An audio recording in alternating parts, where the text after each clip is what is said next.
Kurds who fought ISIS feel abandoned once again by Ahmed Dijli. Below are four Kurdish guerrillas and the information the People's Defense Forces HPG released about them upon their deaths in Turkey's military operations in Iraqi Kurdistan. These young Kurds had all joined the guerrilla forces in relation to the Islamic State attacks against Kurds, Arabs, and all other peoples of Iraq and Syria, and they have now all lost their lives in Turkish attacks, where the HPG believes chemical weapons and banned munitions were used. Ruber Karker, or as his family would call him, Mohammed Dodkani Milan, was born in the city of Khoy in Iran's Kurdistan province. Feeling the oppression of the Iranian regime in his bones, he joined the guerrilla in 2010. He was a fighter who lived his own culture to the fullest against assimilationist policies targeting Kurdish culture. He was sincere and courageous. In 2014, he was among the first guerrilla fighters who went to Rojava when ISIS launched its attacks in Syria. He fought against ISIS for several years to return to the mountains later. In October 2022, he lost his life in Zap due to the chemical gases deployed by the Turkish army. Helbest Koçeren, known to her family as Kevser Ete, she was from another part of her country divided into four. She was born in the Siirt province of the Kurdish region in Turkey, and she grew up in Turkish cities. She was a young woman who experienced firsthand the discriminatory and racist policies against Kurds.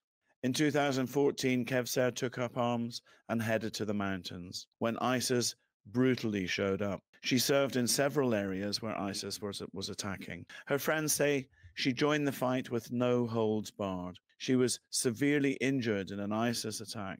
After she recovered, she returned to the mountains. Kevser Ete lost her life in Avashin in September 2022 due to poison gas used there, as can be seen in videos. Kevser's brutal murder was a severe blow to millions of Kurdish women who rise up against fundamentalism and evil. Payam Abdullah changed her name to Delal Shoresh when she joined the guerrilla. Her nom de guerre means beautiful revolution. She was born in Suleymaniye in Iraqi Kurdistan, and she believed the country could not be free until all parts of Kurdistan were free. She thought the same for women. With this belief, she took to the mountains in 2017, shouldering the legacy of so many in Iraqi Kurdistan who sacrificed their lives for the Kurdish people. In October 2022, she lost her life in a chemical gas attack in Zap. Rukşen Zagros, name among her family was Nevros Tahir. She grew up in a family with a high awareness of her Kurdish identity and was given the name of the national Kurdish holiday. She was born in Kamishlo, Rojava. She was fascinated by the guerrillas who arrived in the region to shield the people against ISIS attacks, women in the guerrilla in particular. She turned towards the mountains in 2017, changing her name to the most glorious mountain in Kurdistan, the Zagros. Her story ended in the Zap region, part of the Zagros mountain range, in a chemical weapon attack in September 2022. With her were Serdem Agiri from Kamishlo and Erdal Besta and Ahmed Ali from Kobani. The guerrilla fighters above came from four parts of Kurdistan, a country divided into four. Their common purpose brought them together in the high mountains. The children of the quadruple divided Kurdistan came together to change their fate.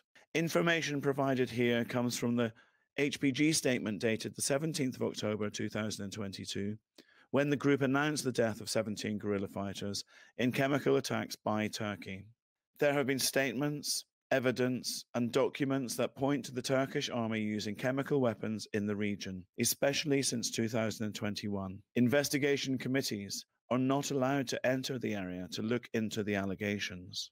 In the 18th of October statement, the HPG said there had been 367 instances of attacks with banned munitions and chemical agents in various parts of Iraqi Kurdistan in 2021.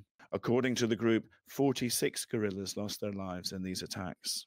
There is stronger evidence of the Turkish army using poisonous gases in its attacks against the Zatmatina and Avashin region in its operations launched on the 17th of April 2022. The most concrete piece of evidence is a video published on the same day. HPG said in its statement that in the 6 months of war between 14th of April and the 14th of October 2022, Turkish forces used banned munitions and chemical weapons in 2,467 instances, killing 44 guerrilla fighters. The identity of 17 of those guerrilla fighters were announced to the public in the same statement. The information, and especially the videos, stirred outrage among Kurds, who were feeling once again that they were abandoned in the face of yet another manifestation of tyranny. The young Kurds mentioned above were running from front to counter the barbarity of ISIS for the sake of all of humanity. Today, they fell victim to a similar barbarity. Relations among states necessitate the world be disinterested in the matter. Global media is not showing much interest either. There are strong findings suggesting the use of chemical weapons, which need to be investigated by independent bodies to be proven true or false.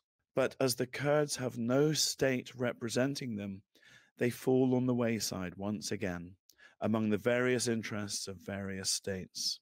That said, civilian bodies outside of state structures are also not sufficiently interested. Many call for stronger evidence.